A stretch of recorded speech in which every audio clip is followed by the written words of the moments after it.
2020년 국민참여 예산을 지원하는 데 있어서 효과적인 사업 제안서 작성법에 대해서 제안드리고자 합니다. 국민참여 예산 시스템을 국민들이 쉽게 제안하고 사례를 참고하여 작성할 수 있도록 구성되어 있습니다. 지금부터 사업계획서 작성하는 과정에서 고민이 되었던 등록 및 작성 방법에 대해서 공유드리겠습니다. 정부와 국민이 함께 4차 산업시대를 지혜롭게 혁신적으로 만들어 보았으면 합니다. 본 국민참여예산 사업계획서 작성은 사전조사와 사업계획서 작성에 대해서 총 11개 장으로 구성되어 있습니다. 특히 사전조사에서 시민사회와 공공기관, 인터뷰를 통한 보다 실효성 있는 방법에 대해서 권장드리는 내용입니다. 국민참여예산은 1월부터 12월까지 일정이 이와 같이 구성되어 있으며 국민들은 7월까지 그리고 8월부터는 기획재정부에서 국회를 통해 반영되도록 노력합니다.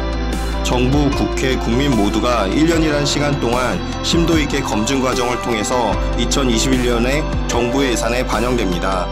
국민이 낸 아이디어로 정책이 만들어져 보다 저성장 시대를 이겨내는 정책이 만들어지게 됩니다.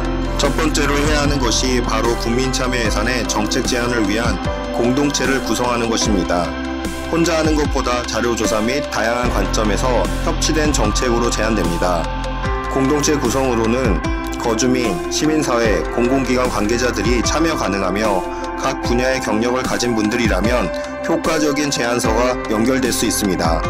공동체가 구성되면 사회 해결 문제에 보다 디자인이 잘 될 수 있으며 인터뷰, 서류, 협치 분야에 대해서 준비사항이 완성됩니다. 사회 문제 해결에 대한 디자인을 중심으로 국민들에게 인터뷰 및 설문이 진행되어야 합니다.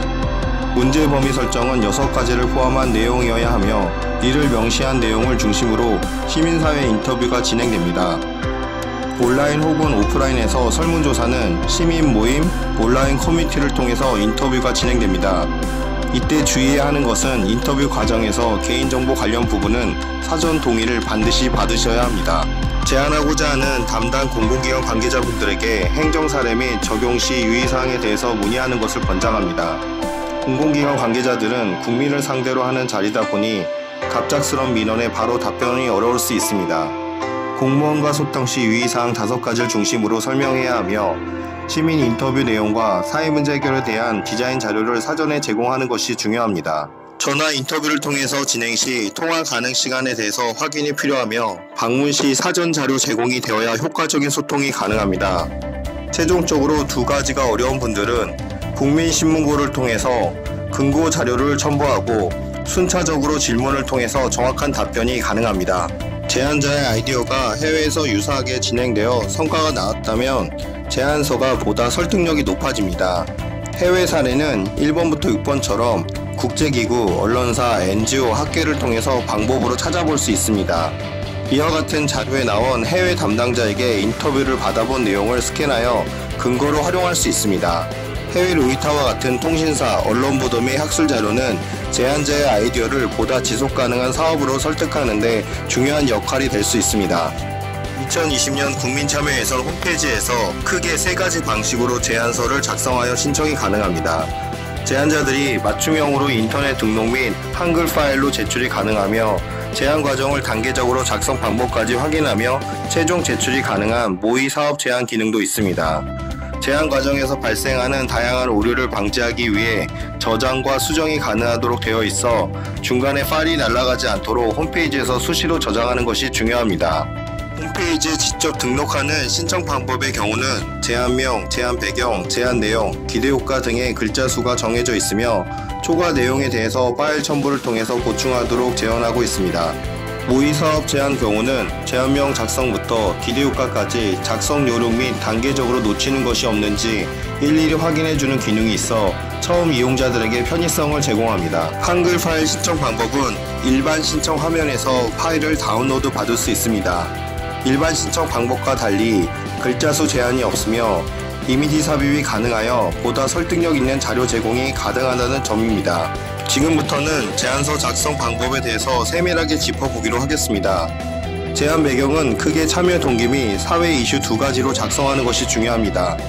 해결하기 위한 사회 문제에 대해서 개인적인 경험을 기반으로 서술하고 사회적 이슈는 언론 보도 및 통계적인 자료를 설명하는 것이 중요합니다. 정부는 공익을 위해서 존재하기 때문에 개인 문제이지만 사회적으로 공감될 수 있는 이슈라는 점이 있어야 채택이 가능합니다. 그래서 나라 지표 및 정부 공식 자료를 통해서 통계적으로 표현되어진 자료를 인용하여 배경 설명이 필요합니다. 제안 내용은 구체적으로 해결하기 위한 구현 방법과 문화 확산에 대해서 보여주는 것이 중요합니다. 앱으로 구현 시 기능과 디자인에 대한 시안까지 보여주면 국민참여 예산 심사자들이 보다 이해하는 데 도움이 될 것입니다. 또한 이 정책이 2021년에 시행될 시 문화 확산을 통해서 많은 국민이 혜택을 갈 수 있다라는 근거와 프로세스까지 보여준다면 정책 채택으로 연결이 가능합니다. 사업비를 작성하는 데 있어서 사전에 공공기관을 통해서 유사 사업의 예산 규모 및 행정 담당자를 통해서 점을 받는 것이 중요합니다. 세부 내역은 유사 사업에 나와 있는 카테고리와 예산 기준표를 참고하면 보다 실천 가능한 예산서가 될 것입니다. 인건비, 행사비, 개발비, 홍보비 등 시중 공공기관이 정한 원가를 중심으로 작성이 되면 담당자가 이해하는 데 보다 도움이 될 것입니다. 온라인으로 한글 파일 혹은 기타 양식으로 첨부가 가능하며 본 사업을 이해하는 데 근거가 될 수 있는 발표 자료, 이미지, 보고서가 대표적입니다. 이와 같은 사업에 대해서 다양한 자료를 공유하는 것이 이후에 심사자 이해를 돕고 국회 통과하는 데 필요한 자료로 활용 가능하여 공공 담당자에게 힘을 실어줄 수 있습니다. 제안 이후에 채택 혹은 그렇지 못하였을 때 성숙한 시민사회를 위해서 두 가지 역할에 대해서 제안드립니다. 첫 번째는 7월까지 국민참여단 수기 과정으로 진행 시 공공기관 담당자와 함께 만들어내는 정책이 되도록 적극 동참이 중요합니다. 또한 사업이 채택되지 않았어도 올해 하반기에 선발하는 모니터링단 혹은 서포터들로서 활동하여 보다 좋은 정책에 대해서 디자인되도록 역할 강화및 시민활동으로 연결되어야 합니다. 국제사회에서도 많은 투자로 공유 플랫폼이 구축되어 있어 제안서 작성하는 데 큰 도움이 됩니다. 이와 같이 국외 우수한 사회혁신 사이트를 통해서 여러분들의 소중한 아이디어가 정책으로 반영되었으면 합니다. 대한민국 국민으로서 4차 산업시대의 위기를 기회로 만드는 협치와 성숙한 시민사회가 되도록 함께 만들었으면 합니다.